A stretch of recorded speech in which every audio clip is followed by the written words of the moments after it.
Hello friends, नमस्कार, प्रणाम। आज हम जानेंगे कि कल हमने आरण्य पढ़ा, उपनिषद को पढ़ा और उपनिषद में ही पढ़ रहे थे हम लोग।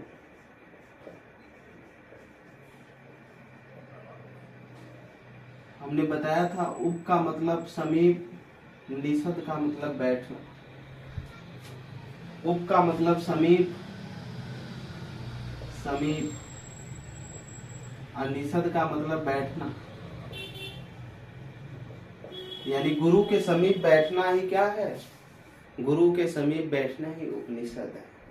इसके पहले हमने आरण्यक के बारे में पढ़ा। जंगलों में रचे जाने के कारण उनका नाम आरण्यक पड़ा। वनों में रचे जाने के कारण उनकी संख्या 7 है। उपनिषदों में हमने पढ़ा जिनकी संख्या टोटल कितना है? संख्या 108 और प्रामाणिक जो है ये प्रामाणिक उपनिषद 12 हैं, जिसमें से हमने कल 4 को देखा। ठीक, पहला देखा जाबालो उपनिषद। अगला देखा मुंडको उपनिषद।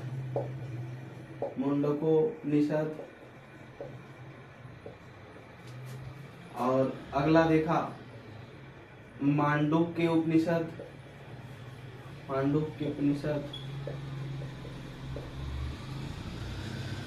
और अगला देखा कठोपनिषद।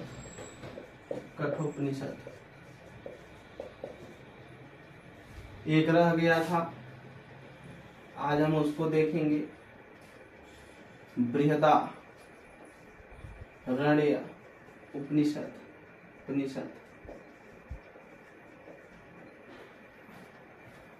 जाबालो जो उपनिषद है, इसमें हमने बताया था कि चारों आश्रमों का उल्लेख मिलता है। 4 आश्रमों का उल्लेख मिलता है। 4 चारों आश्रम का उल्लेख मिलता है। जो चारों आश्रम कौन कौन थे?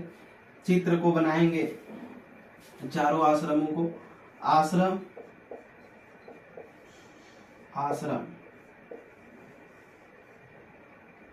इसमें होगा यहां से ब्रह्मचर्य आश्रम,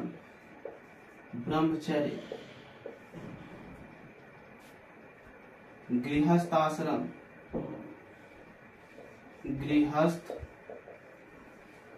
आश्रम, वानप्रस्थ आश्रम,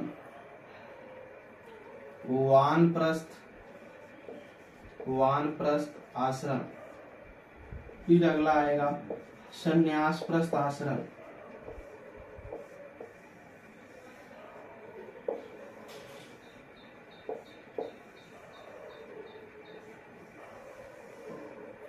क्रम चलेगा ऐसे।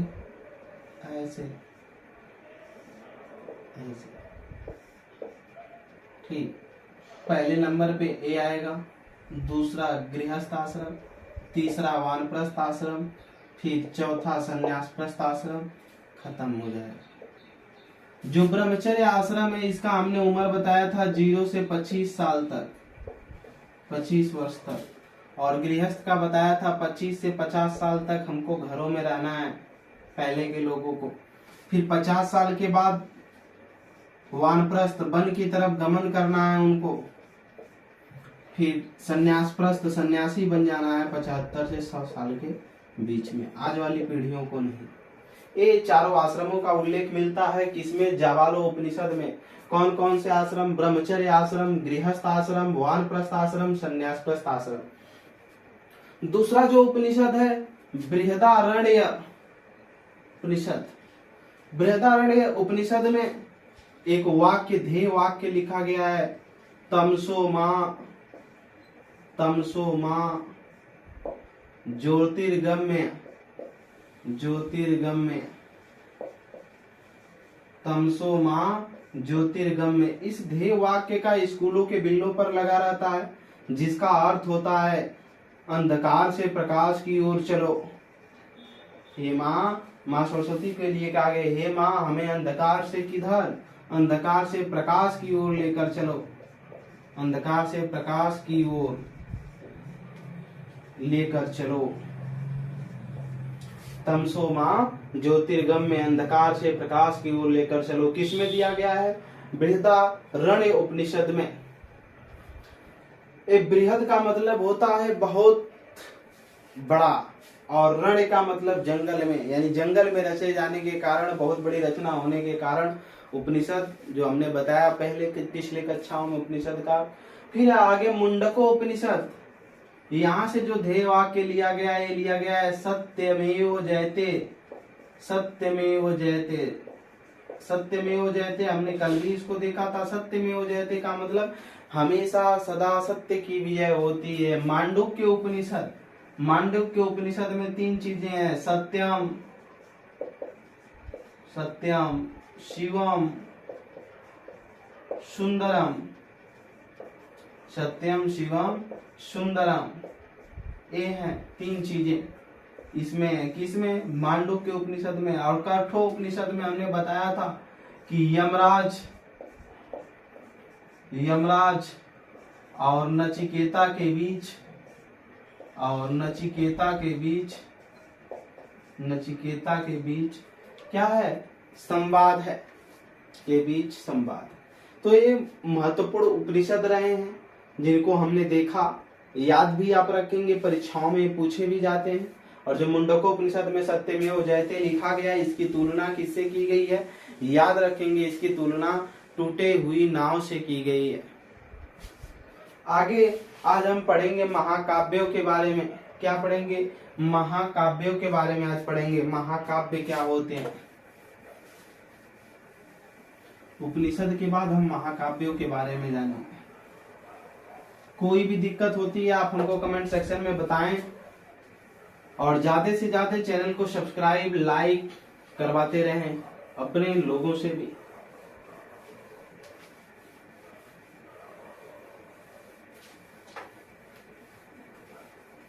आगे आज देखेंगे इसमें महाकाव्य। महाकाव्य क्या होता है देखेंगे। वैदिक साहित्य के बाद महाकाव्य, वैदिक साहित्य के बाद, वैदिक साहित्य के बाद, साहित्य के बाद, वैदिक साहित्य के बाद भारतीय संहिता में, भारतीय संहिता में, भारतीय संहिता में, भारतीय संहिता में महाकाव्यों का, महाकाव्यों का समय आता है, समय आता है। 2 बड़े महाकाव्य हैं, 2 हैं, 2 महाकाव्य हैं, बड़े बड़े 2 महाकाव्य हैं। कौन कौन है इसको देखेंगे।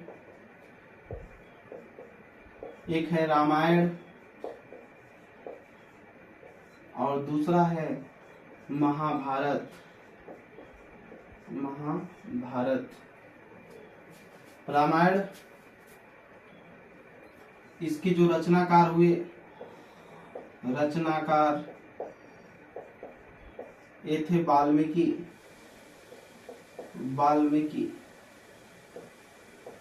वाल्मीकि।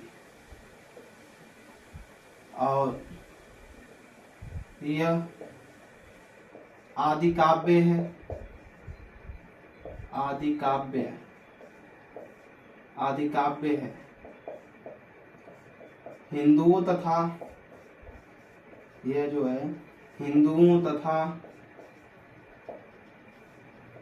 हिंदुओं तथा यौवन, यौनों, यौनों शकों के संघर्ष को, के संघर्ष को बताता है,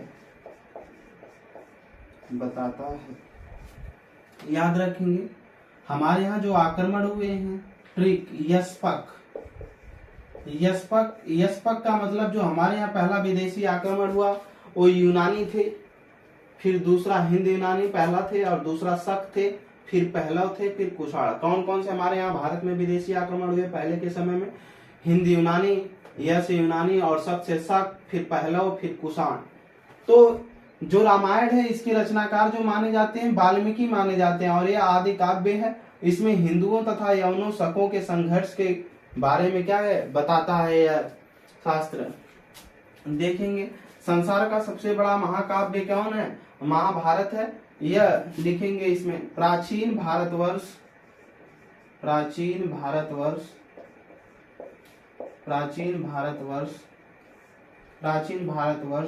की सामाजिक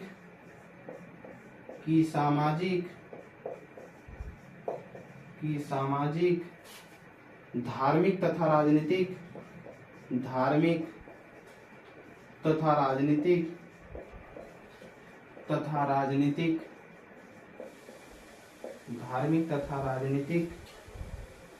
दशा का पता चलता है।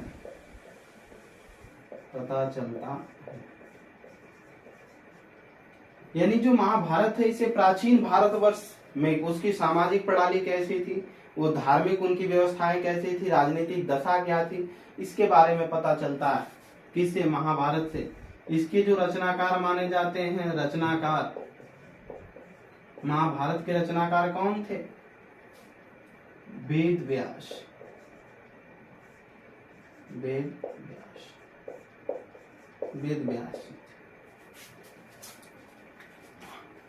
ये महाकाव्य रहे जिसमें दो बड़े महाकाव्यों के बारे में हम लोगों ने पढ़ा, रामायण और महाभारत में। और याद रखिएगा महाभारत का प्राचीन नाम, इसका प्राचीन नाम जय संहिता है।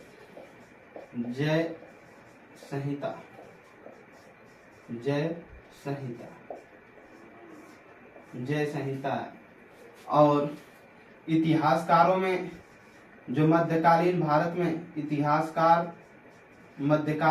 में जो नाम दिए हैं इनका, मध्यकालीन भारत के इतिहास में इन्होंने जो इसका नाम दिया गया वो दिया गया था रजमनामा।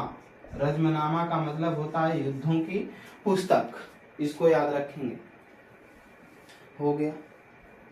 आगे हम लोग पुराणों के बारे में पढ़ेंगे कि पुराण क्या है।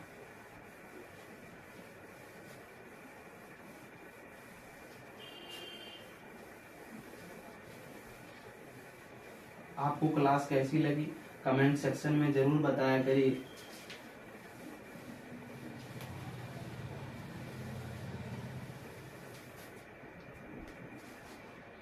आगे देखेंगे पुराण।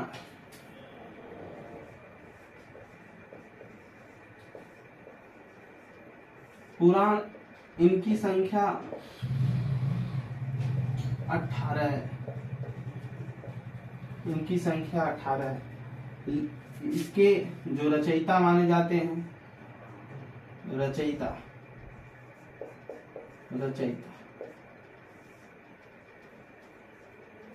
ये थे लोमहर्ष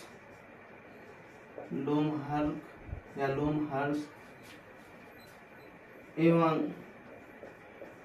इनके पुत्र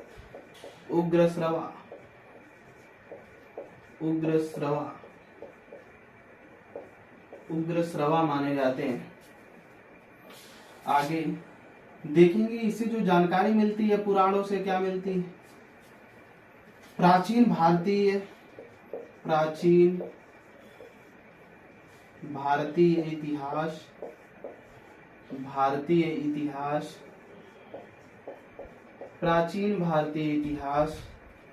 का अच्छा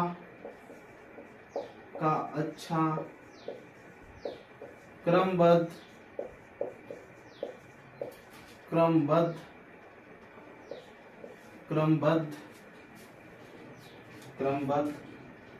वर्णन मिलता है।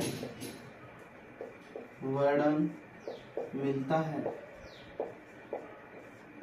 वर्णन मिलता है। आगे लिखेंगे, यह प्राचीन काल से लेकर, यह प्राचीन काल से लेकर, प्राचीन काल से लेकर गुप्त काल तक, गुप्त काल तक के इतिहास को, के इतिहास को बताता है, को बताता है। सबसे सबसे प्राचीनतम पुराण, प्राचीनतम पुराण, पुराण मत्स्य पुराण है, मत्स्य पुराण माना जाता है। ठीक, इसको याद रखेंगे, जिनकी संख्या 18 है। इसकी जो रचयिता है, रचनाकार है लोमहर्ष एवं इनके पुत्र उग्रश्रवा ने इसको संकलित किया था। प्राचीन भारतीय इतिहास का अच्छा क्रमबद्ध वर्णन मिलता है इससे। यह प्राचीन काल से लेकर गुप्त काल तक के इतिहासों के बारे में क्या करता है, बताता है। सबसे प्राचीनतम पुराण कौन सा है, मत्स्य पुराण है। यहाँ तक हो गया होगा, आशा है। आगे हम लोग देख रहे थे कि ऋग्वैदिक काल की धार्मिक विशेषताओं के बारे में, तो हमने इसमें वेदों के बारे में पढ़ा, इसके बाद आरण्य के बारे में पढ़ा, उपनिषदों के बारे में पढ़ा, पुराणों के बारे में पढ़ा, महाकाव्यों के बारे में पढ़ा।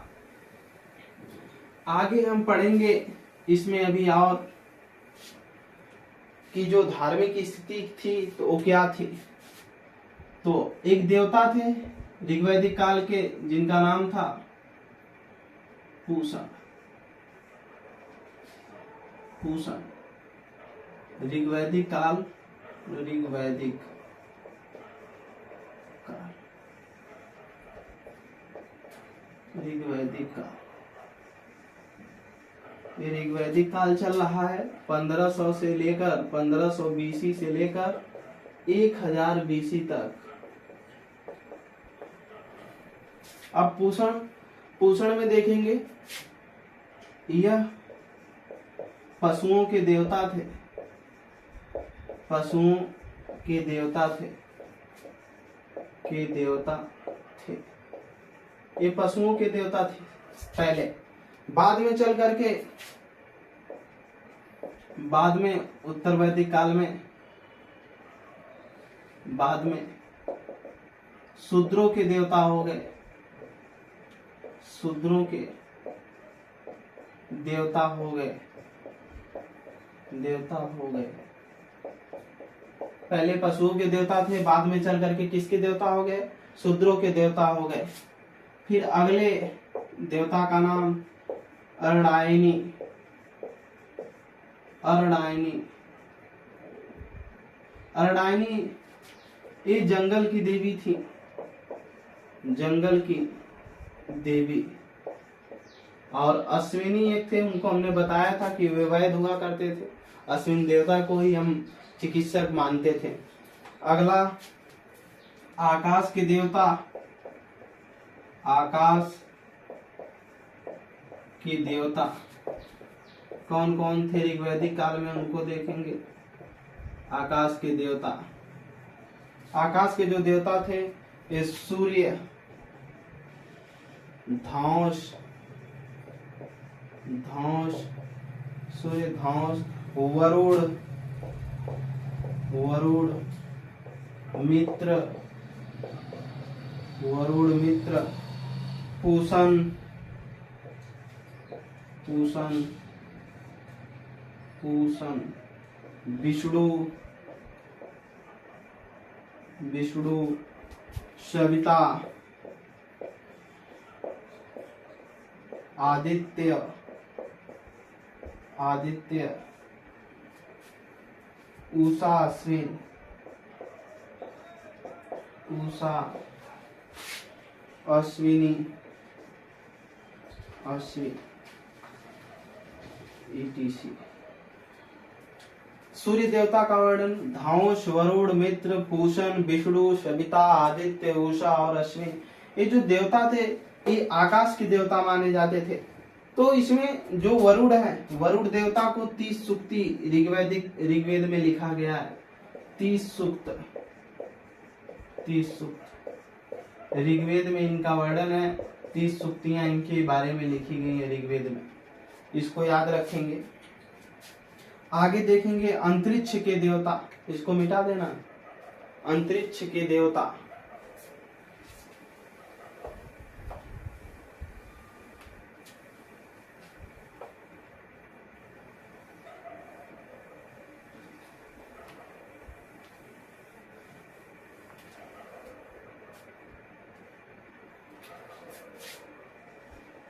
अंतरिक्ष के देवता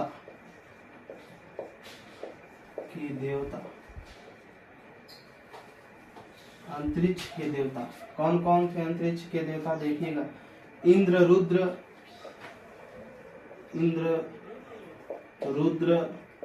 रुद्र का मतलब यहाँ शिव से मतलब है। मारुत वायु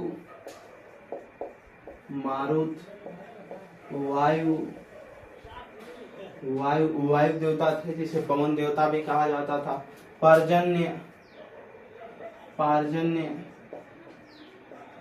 पार्जन्य, फिर मम, फिर प्रजापति, ETC। ऋग्वेद में इंद्र के लिए 250 सूक्त हैं।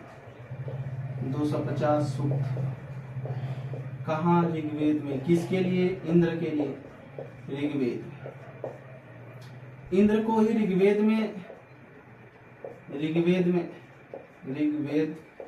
में पुरंदर कहा गया है। पुरंदर का मतलब होता है किला को तोड़ने वाला। जो भवन होते थे उसी को किला को तोड़ने वाला पुरंदर कहलाता है। किसको कहा गया ऋग्वेद में? इंद्र को कहा गया। इनको 250 सूक्त दिया गया है। कहाँ? ऋग्वेद में इनके लिए 250 सूक्तियां लिखी गई हैं। आगे देखेंगे पृथ्वी के देवता।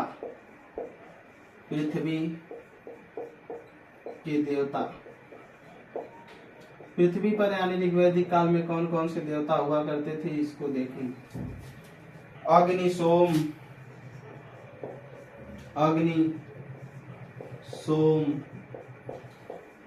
अग्नि देवता, सोम देवता। इसके बाद पृथ्वी,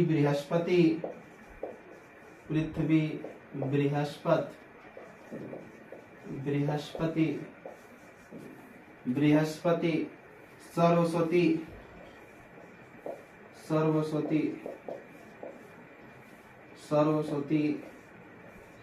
ETC। जो अग्नि देवता हैं इनके लिए 200 सूक्त दिए गए हैं। 200 सूक्तियां हैं। कहाँ पर? ऋग्वेद में। इनको सबसे महत्वपूर्ण देवता माना जाता था। अग्नि को और इंद्र को माना जाता था कि अगर ये अग्नि देवता नहीं रहेंगे तो आग जलेगी ही नहीं, और इंद्र को बारिश का, इन सब चीजों का, बादलों का, इन सब चीज का देवता माना जाता था। तो ये पृथ्वी के देवता हो गए। हमने बहुत बेहतरीन तरीके से और बहुत विस्तृत तरीके से पीसीएस की परीक्षाओं तक के आर समीक्षा अधिकारी, जब हाई लेवल की परीक्षाओं को इसमें नोट्स दिया जा रहा है कि वहां तक के क्वेश्चन टच आप कर लेंगे तो जाहिर सी बात है कि जो वनडे एग्जाम की दृष्टि उससे नीचे ही रहेगी। तो आगे हम लोग अब देखेंगे इसमें ऋग्वैदिक कालीन जो नदियां हैं उनके बारे में पूछा जाता है कि जो ऋग्वैदिक कालीन नदियां हैं उनका प्राचीन नाम क्या है, तो उनके बारे में थोड़ा सा देखेंगे।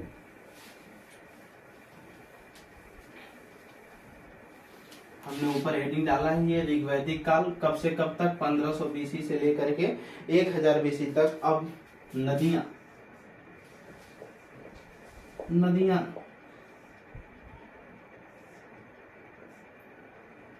के बारे में देखेंगे। इसमें हम एक तरफ लिखेंगे प्राचीन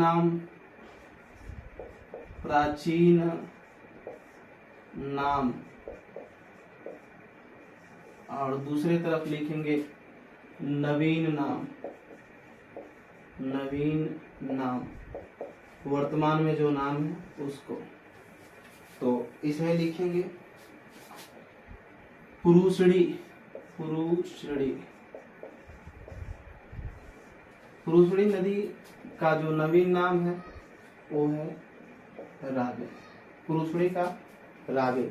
आगे दूसरा सरस्वती, सरस्वती, सरस्वती, सरस्वती, जो दूसरी नदी है वो है सरस्वती। सरस्वती का जो नाम था वो घग्घर, घग्घर, इसी को बोलते हैं सूरसती, सूरसती भी। आगे जो तीसरी नदी है वो है सतुद्धि, सतुद्धि, सतुद्धि का जो नाम रहा है वो है सतलज, सतलज। अगला जो नाम हुआ चौथा वो था बीतस्ता, बीतस्ता। बीतस्ता जो नाम दिया गया था ये था बीतस्ता झेलम नदी का, झेलम नदी, बीतस्ता। बीतस्ता के बाद आस्किनी, आस्किनी, आस्किनी, आस्किनी जो नाम था ये था चिनाब नदी का। फिर अगला था बिपाशा, बिपाशा। ये बिपाशा जो नाम था बिपाशा ये था ब्यास नदी का, ब्यास। फिर अगला जो था इंडस, इंडस, इंडस जो नाम था ये था सिंधु नदी का। कहीं कहीं सिंधु का सिंधु ही देता लेकिन वो इंडस था, इसको नोट करेंगे। अगर कोई भी दिक्कत होती है तो उसको हमको बताएंगे। एक चीज और लिख लेंगे, रेवा, रेवा ये नाम था नर्मदा। फिर है अगला गंडक, सॉरी सदानीरा, सदानीरा, सदानीरा का मतलब जिसमें हमेशा जल हो, ये जो नाम था ये था गंडक, गंडक। गोमती का नाम था गोमल, अगला है गोमल, गोमल, इसका नाम था गोमती, गोमती। इतना नोट कर लेंगे, 10 इम्पोर्टेंट भी हैं और इनको याद भी रखेंगे। ये नदियां हैं जिनका प्राचीन नाम पूछा जाता है, नवीन नाम दिया रहेगा, कभी दोनों दे करके एक दूसरे से मिलान करने के लिए देता है। तो पुरुषड़ी या परुषड़ी, परुषड़ी का नाम है रावी नदी का नाम, प्राचीन नाम। सरस्वती का नाम घग्गर या सुरसती, सतुद्धि का नाम सतलज है और बीतस्ता का नाम झेलम, आस्किनी का मतलब चिनाब, बिपाशा का ब्यास और इंडस का मतलब सिंधु और रेवा, रेवा का मतलब नर्मदा नदी, सदानीरा का मतलब गंडक और गोमल का मतलब है गोमती। तो इतना हो गया। ये रही कौन सी नदियां, किसके, सिंधु सॉरी ऋग्वैदिक काल की नदियां रही हैं, याद रखेंगे इसको।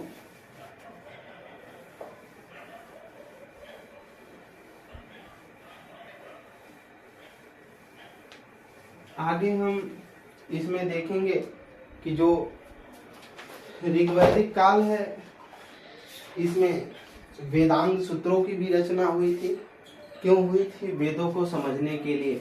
तो हेडिंग डालेंगे वेदांग सूत्र, वेदांग सूत्र। इसमें लिखेंगे वेदों को भली भांति समझने के लिए, वेदों को भली भांति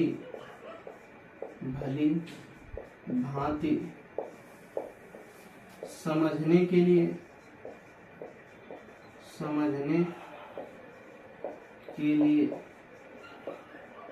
वेदों को भली भांति समझने के लिए वेदांगों की रचना हुई। वेदांगों की रचना हुई।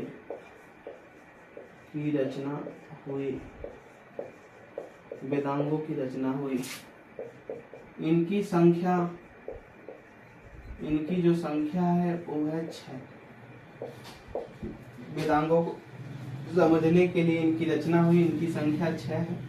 अब हम उसको लिखेंगे। पहला है शिक्षा। दूसरा है कल्पसूत्र।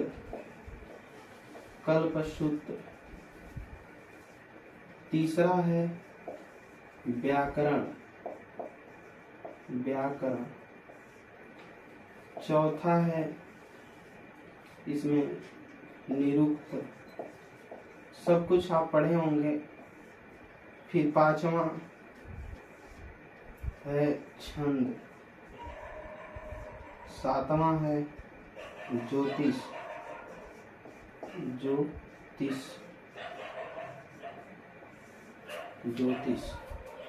अब शिक्षा, इसका जो काम था, ये काम कर रही थी उच्चारण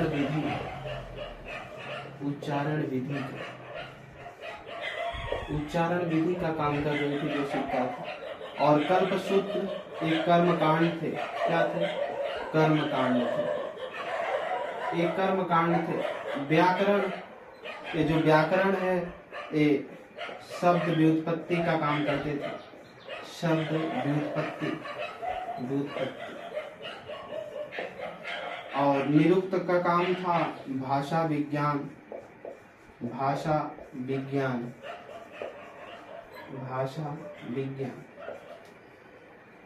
और जो छंद काम करता था चतुष्पदी श्लोकों में। श्लोक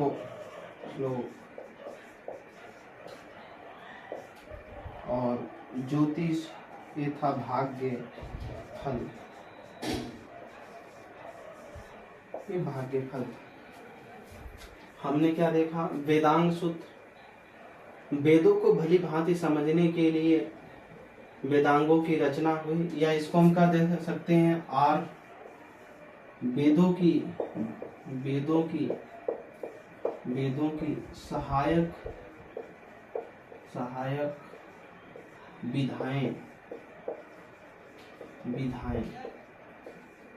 वेदों की सहायक विधाएं ये क्या है? वेदांग सूत्र हैं जिनकी संख्या 6 है। पहला है शिक्षा, जिसका मतलब था उच्चारण विधि। कल्पसूत्र का मतलब कर्मकांड, और व्याकरण का मतलब शब्द व्युत्पत्ति था। निरुक्त का मतलब भाषा विज्ञान था। छंद का मतलब चतुष्पदी श्लोक था। और ज्योतिष का मतलब था भाग्य फल। इतना नोट करेंगे। अगर किसी को कोई भी दिक्कत होती है तो हमको बताएगा।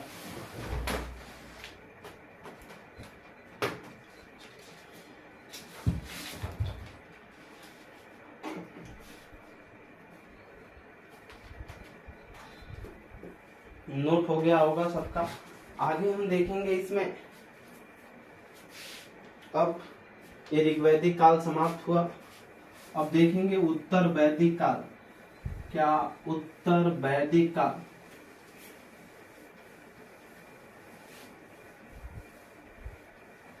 हमने बताया था वैदिक सभ्यता को हम 2 भागों में बांट कर पढ़ते हैं। एक क्या? ऋग्वैदिक काल, और दूसरा उत्तर वैदिक काल। तो आज हम पढ़ेंगे उत्तर वैदिक काल। उत्तर वैदिक काल। उत्तर वैदिक काल।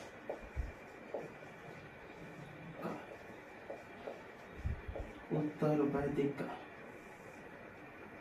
उत्तर वैदिक काल।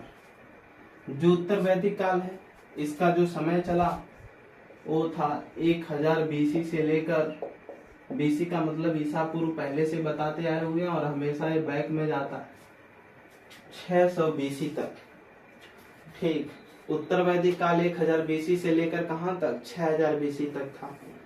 देखिएगा, हम वैदिक सभ्यता के बारे में जब पढ़े तो उसमें ऋग्वैदिक काल में पढ़े तो उसमें देखा गया कि वेदों की तरफ ज्यादा झुकाव था, यानी कर्म कांडों की तरफ ज्यादा विशेष बल दिया गया। लेकिन इसमें जो है ब्राह्मणों के द्वारा जो यज्ञ किए जाएंगे, यज्ञ के कारण जो ब्राह्मण है यहीं से उत्तर वैदिक काल से क्या करेंगे, प्रसिद्धि पाएंगे। और यह एक ऐसा काल, महत्वपूर्ण काल है जिसमें हम लोहे का आविष्कार करके लोहे के साथ चलेंगे। ठीक 1000 से लेकर 600 BC के साथ हम लोहे का आविष्कार कर लेंगे और इसके साथ चलेंगे। तो इसमें देखेंगे इसके अध्ययन के लिए इसके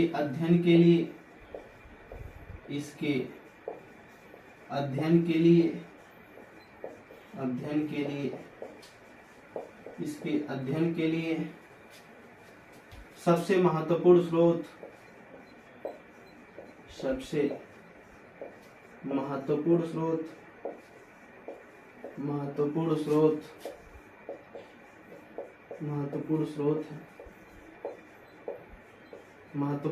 है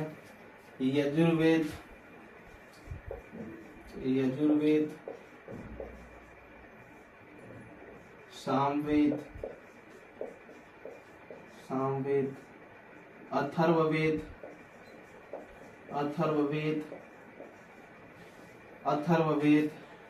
ब्राह्मण ग्रंथ,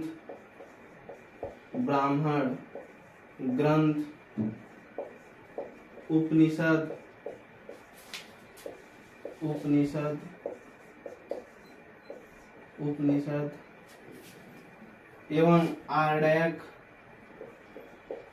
एवं आर्डयक प्रमुख हैं।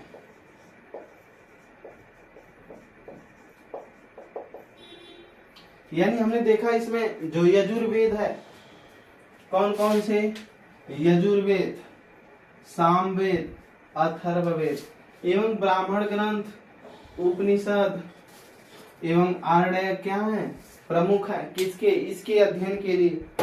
तो आगे देखेंगे इसमें सामान्यतः इसी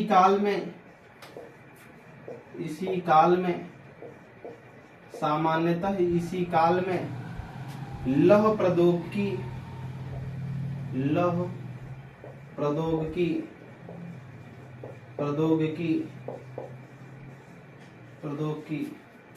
युग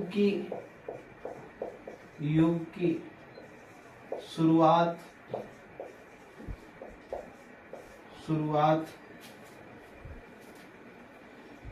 को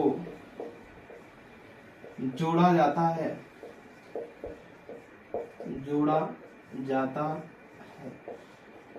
यानी जो लोहा था, लौह प्रौद्योगिकी जो युग है, लोहे का आविष्कार इसी काल से माना जाता है। आगे देखेंगे इस सभ्यता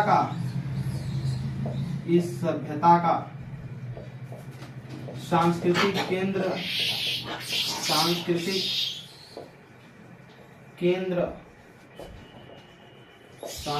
केंद्र जो था वो था मध्य देश का मतलब आज जो है क्या, मध्य प्रदेश।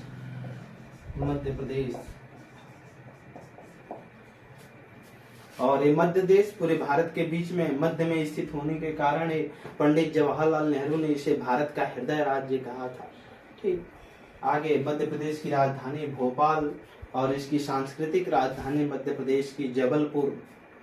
आगे देखेंगे इसमें अब उत्तर वैदिक के जो काल है लिखेंगे, इसमें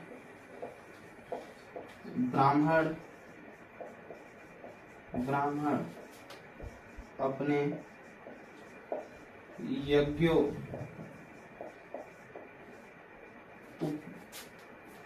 विधानों से प्रसिद्धि पाए।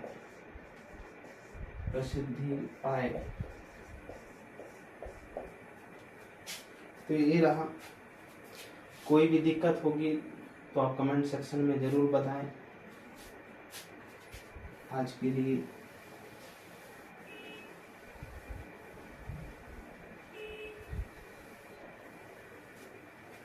आगे हम देखेंगे अब इनका भौगोलिक विस्तार। किनका? उत्तर वैदिक काल में, उत्तर वैदिक काल का भौगोलिक विस्तार।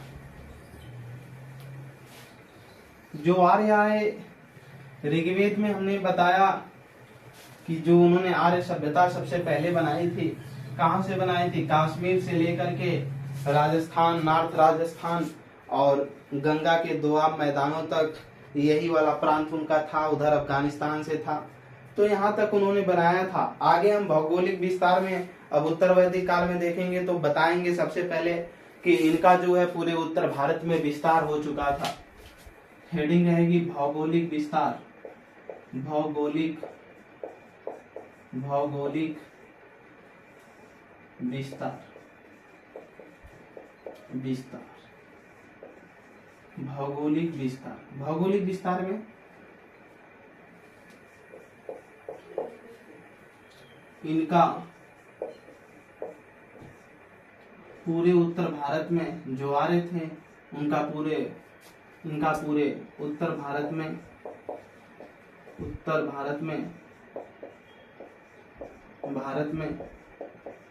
विस्तार हो गया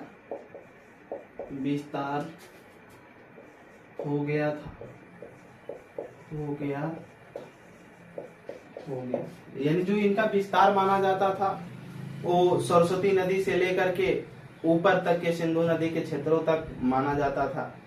आगे देखेंगे प्रसिद्ध नदियां। इस काल में जो सबसे प्रसिद्ध नदी थी, प्रसिद्ध नदियां वो थी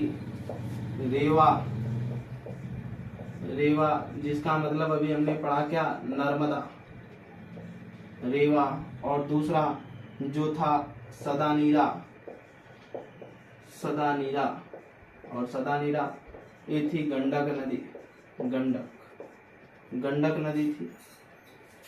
आगे प्रमुख जो पर्वत थे, प्रमुख इस समय के जो प्रमुख पर्वत थे वो थे प्रमुख पर्वत में चित्रकूट,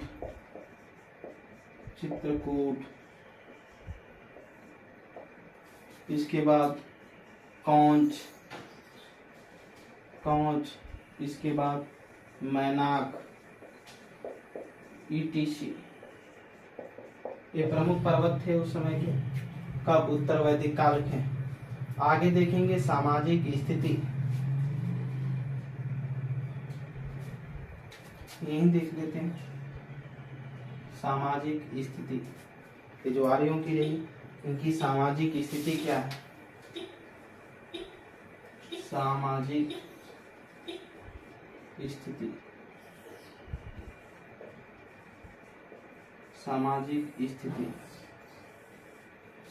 स्थिति में देखेंगे इनका जो सामाजिक व्यवस्था का आधार था, सामाजिक व्यवस्था का आधार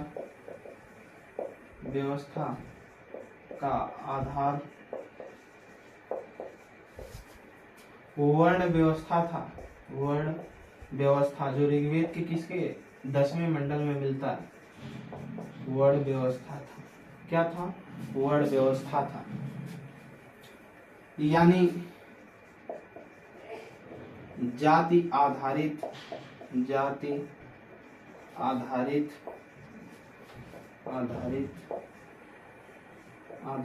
था।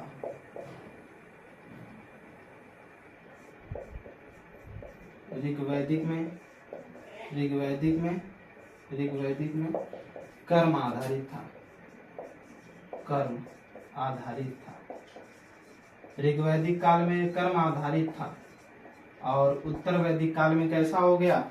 जाति आधारित हो गया, यानी जातियों पर महत्व दिया जाने लगा। सोच लीजिए कि हमारा इतिहास एक गवाह है कि तब से जातियों में भेदभाव उत्पन्न हुआ। इसमें जो हुआ था वो था ब्राह्मण, पहली जाति ब्राह्मण। ब्राह्मण, ब्राह्मण, ब्राह्मण को माना जाता था। फिर दूसरा था क्षत्रिय, क्षत्रिय। फिर तीसरा क्षत्रिय के बाद वैश्य, वैश्य। ब्राह्मण, क्षत्रिय, वैश्य। फिर इसके बाद शूद्र, शूद्र, ये चौथा था।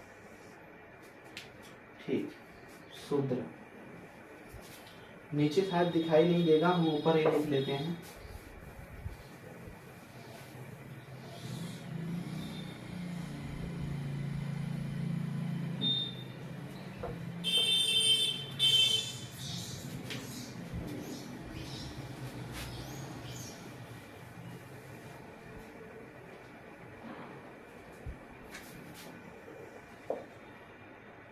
पहला ब्राह्मण,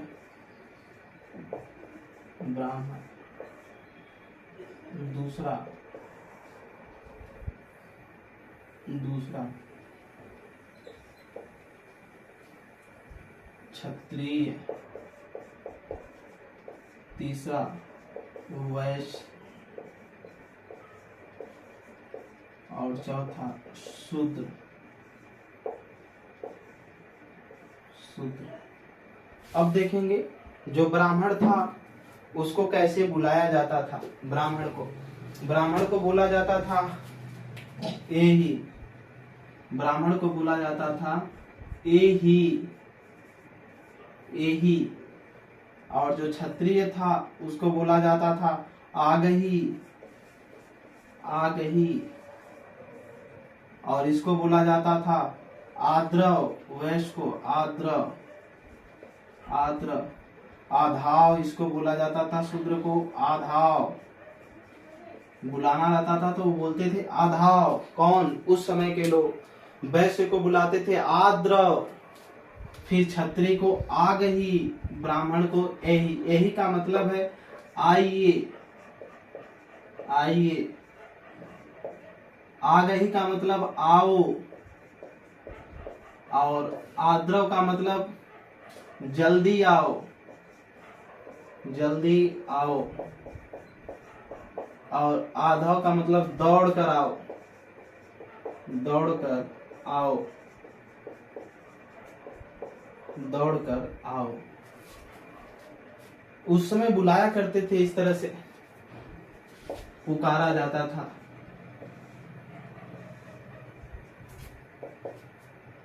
पुकारा जाता था, जाता था। तत्कालीन समय में, तत्कालीन समय में,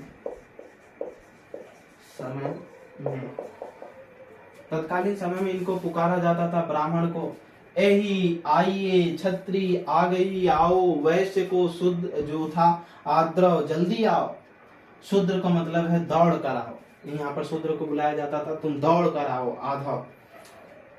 ये जो था, ये तीनों को बोला जाता था द्विज। जो था ये ब्राह्मण और जो क्षत्रिय थे इनको कहा जाता था द्विज, द्विज, द्विज कहा जाता था, कहा जाता था, कहा जाता था। इनका उपनयन संस्कार होता था, उपनयन संस्कार। अभी आगे हम संस्कारों के बारे में पढ़ेंगे।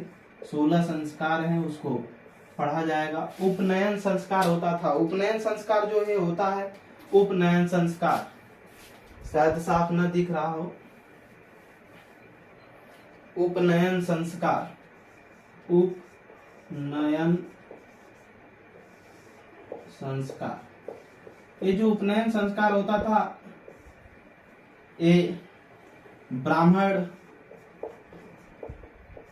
का लड़का 8 वर्ष और क्षत्रिय का लड़का 11 वर्ष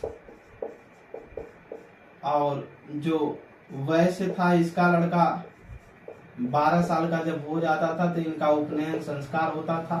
शिक्षा के लिए जाते थे, शिक्षा के लिए आश्रम जाते थे। आश्रम जाने से पहले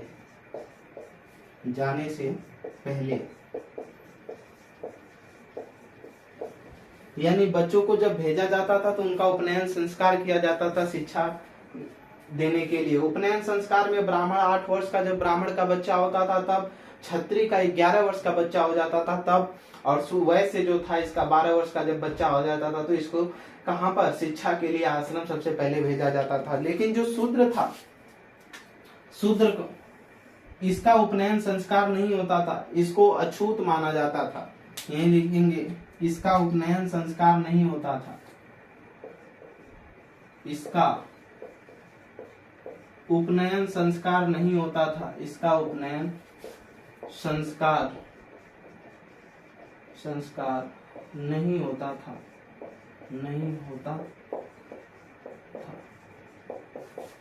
अछूत माना जाता था, अछूत, अपात्र माना जाता था। ये शुरू से ही कारण रहा है कि जो ब्राह्मण वर्ग है ये शूद्रों को पहले ही अपात्र घोषित किया। तब भी जो आर्य भारत में आए तो हमारे यहाँ जो दलित थे, वैश्य थे, इनकी बहन बेटियों को, क्षत्रियों की बहन बेटियों को मांग करके दलितों के बहन बेटियों को ले जाते थे, कहते थे नारी की पूजा होनी चाहिए, नारी ईश्वर के समान है, देवी देवता के समान है, उनकी हम मंदिरों में पूजा करेंगे, और ले जाकर के उनके साथ दुष्कर्म किया करते थे वही ब्राह्मण। तब उनको छुआछूत की बीमारी नहीं लग रही थी। आर्य भारत आए तो भारत में ही आकर तो विवाह किए। आज जो ब्राह्मण अपने को श्रेष्ठ ब्राह्मण मान, आज ही के ब्राह्मणों की मैं बात कर रहा हूँ कि वो अपने को श्रेष्ठ ब्राह्मण तो मानते हैं, लेकिन उनके खेतों में, उनके घरों में जो काम करने वाले हैं यही दलित लोग, उनके खेतों में रोजाना मजदूरी करते हैं, कृषि कार्य करते हैं। ये सारी चीजें उनका कृषि कार्य करके, गेहूं काट करके, धान पीट करके ले जा करके उनके घर अगर आटा चावल हर चीज भेज रहे हैं, पहुंचा रहे हैं, तो क्या अब उनको छुआछूत की बीमारी नहीं लग रही है? नहीं तो यही आज भी जो ब्राह्मण हैं इनको बर्तन को छू देने से या उनके शरीर को छू देने से वो अपने को अपवित्र मानते हैं, अपात्र मानते हैं, जाकर के फिर से गंगा जल से धोते हैं, नहाते। यही कभी समय था, आज के 1989 के पहले हमारे भी जो बाप दादे थे सभी लोगों के ब्राह्मण और क्षत्रियों का इतना दबदबा था कि ये नीचे बैठा करते थे अगर ये लोग कुर्सी पर बैठते थे, यही लोग। लेकिन समय बदला और इसमें परिवर्तन हुआ। आज भी जो शूद्र हैं इनको दलित, महात्मा गांधी ने कहा था इनको मारने की कोई जरूरत ही नहीं है, एक ऐसा नाम दे दो दलित, जिंदगी भर ये खुद अपने आप मारे जाएंगे। कहीं किसी के सामने कह दीजिए किस बिरादरी का है, अरे दलित बिरादरी का है, उसकी हर जगह से वैल्यू गिर ही जाती है। तो इनको अपात्र उस समय माना जाता था, इनका उपनयन संस्कार नहीं होता था उस समय, यानी इनको शिक्षा के लिए उतना ज्यादा प्रेरित नहीं हुआ करता था, न भेजा जाता था।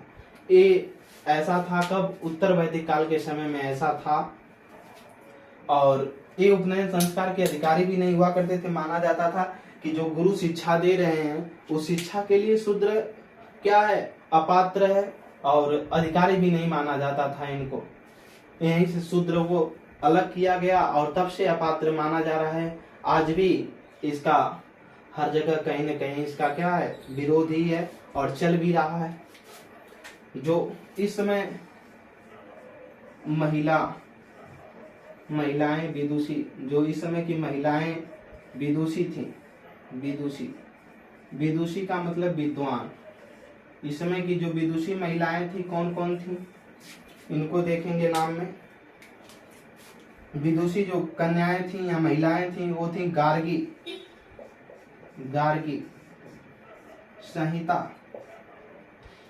गार्गी, गृहीता, गंधर्व,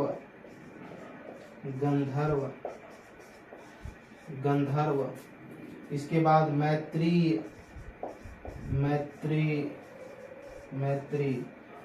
इसके बाद वेदवती,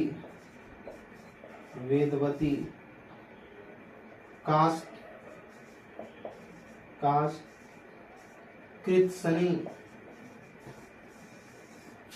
ETC।